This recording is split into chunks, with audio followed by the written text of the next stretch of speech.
직장 가입자로 건강보험료를 내고 있잖아. 그런데 만약에 2천만 원이 넘어가게 되면 추가로 건강보험료가 나와.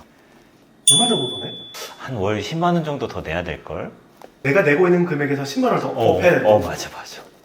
세금 이미 냈는데? 그거고 세금하고 건강보험료는 별개니까. 내가 은퇴하고 나서 소득이 없는데 어. 이렇게 예금이자랑 배당 소득해서 2,500만 원을 벌었어. 어.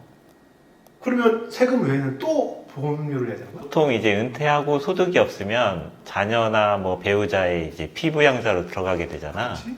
그런데 만약에 소득이 발생하게 되면 건강보험료를 납부해야 되는 거야. 2천만 원 이하일 경우에는 분리과세 되니까 소득이 있다고 보지 않는데 2천만 원이 넘어가게 되면 이 사람 금융소득 2천만 원 이상이 있네 해서 건강보험료가 나오게 되는 거지. 결국은 종합소득과세 대상이 되면 세금도 내고 보험료도 추가로 내야 되는 거야. 맞아. 그래서 만약에 퇴직하신 분이나 아니면 소득이 없는 사람이 종합과세 대상이 되면 한 월 20만 원 정도 내야 될걸? 50면 뭐야? 월 20이면 연 240이잖아. 맞아. 좀 되게 센데 그거? 이거 피할 수 있는 방법도 있나? 피할 수 있는 방법은 분리과세 대상 소득에 가입을 한다거나 아니면은 ISA 계좌 들어봤지? 그런 상품은 분리과세 되고 비과세 되는 상품이거든? 분리과세. 그리고 만약에 내가 예금이나 적금이 많아서 이자 소득 2천만 원 넘어갈 것 같은데 하시는 분들은 뭐 배우자한테 증여를 한다든지 자녀한테 증여를 해서 이자 배당 소득을 쪼갤 수가 있지. 내가 만약에 종합소득과세 대상자가 돼서 세금을 많이 내게 되면 이 예금을 내 와이프한테 줘서 서로 낮춰버리면 종합과세 대상이 안 될 수 있겠는 거네? 예를 들어서 2천만 원 이자나 배당 소득이 발생을 할 것 같아.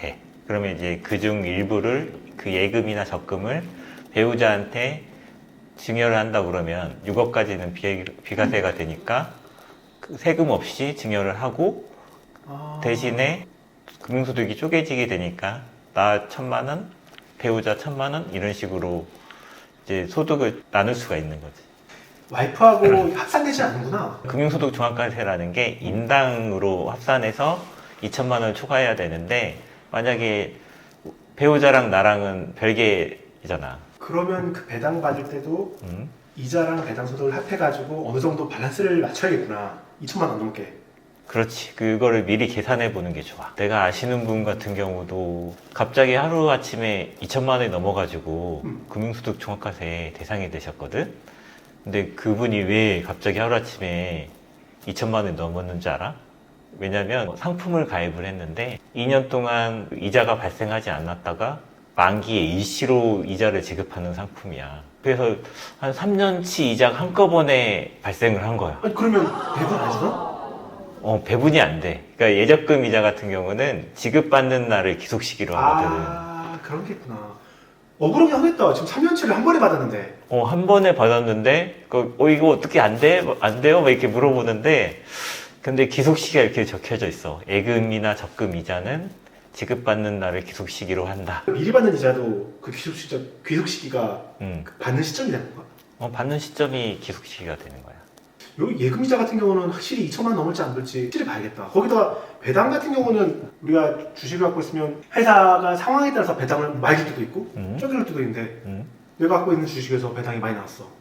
보험료까지 더 낼 수 있겠네. 그렇지. 그러니까 미리 생각을 해서 보통 이제 배당 같은 경우도 어느 정도 수준의 배당을 할 건지 뭐 미리 회사에서 알려주는 경우도 있고 특히 뭐 예금이나 적금 이자는 예측이 가능하잖아. 내가 가입한 상품의 성격이나 이런 걸 분석을 해서 만약에 2천만 원이 넘어갈 것 같다 그러면 이제 증여를 활용한다든지 그렇게 해서 줄여야지. 상식적으로 생각을 했을 때 금융소득이 2천만 원 받자고 만약에 월 20만 원씩 추가로 건강보험료를 내게 되면 240만 원을 납부를 해야 되잖아.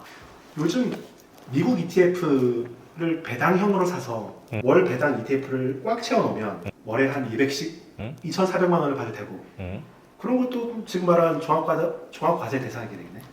그렇지. 배당형 ETF도 발생한 소득이 배당 소득으로 잡히거든. 합산한 금액이 2천만 원이 넘어간다고 하면 그것도 종합과세 대상이 되는 거지. 환율이 높아져서 배당이 좀 높아졌으면 그것조차도 다 소득으로 보일 거 아니야. 외화 상품에 대해서는 어떻게 평가를 할까라고 사람들이 생각을 많이 하는데 지급받는 시점에 환율을 적용해서 원화로 지급을 하게 되거든. 결과적으로 달러로 받았다고 하더라도 그 받는 시점에 환율을 적용을 해서 금융기관에서 신고가 들어갈 거야. 그거에 따라서 2천만 원이 넘는지 안 넘는지가 계산이 되지. 그래서 환율도 신경을 써야지. 만약에 환율이 높아졌는데 나는 당연히 금융소득 종합과세하고는 상관이 없겠지 라고 생각을 했는데 갑자기 환율이 높아져서 금융소득 종합과세 대상이 될 수도 있고, 그래서 외화 상품을 투자를 할 때는 되게 주의해서 투자를 해야 돼. 배당이 어떻게 될지도 환율이 어떻게 될지도 1,500만 원 정도 수준이 되면 증여를 통해서나 아니면 ISA를 해서도 미리 준비는 해놔야겠구나. 그렇지. ISA 계좌 같은 경우는 미리 투자금을 나눠서 ISA 계좌로 투자를 하는 부분하고 그 외로 투자를 하는 부분하고 나눠 놓아야지.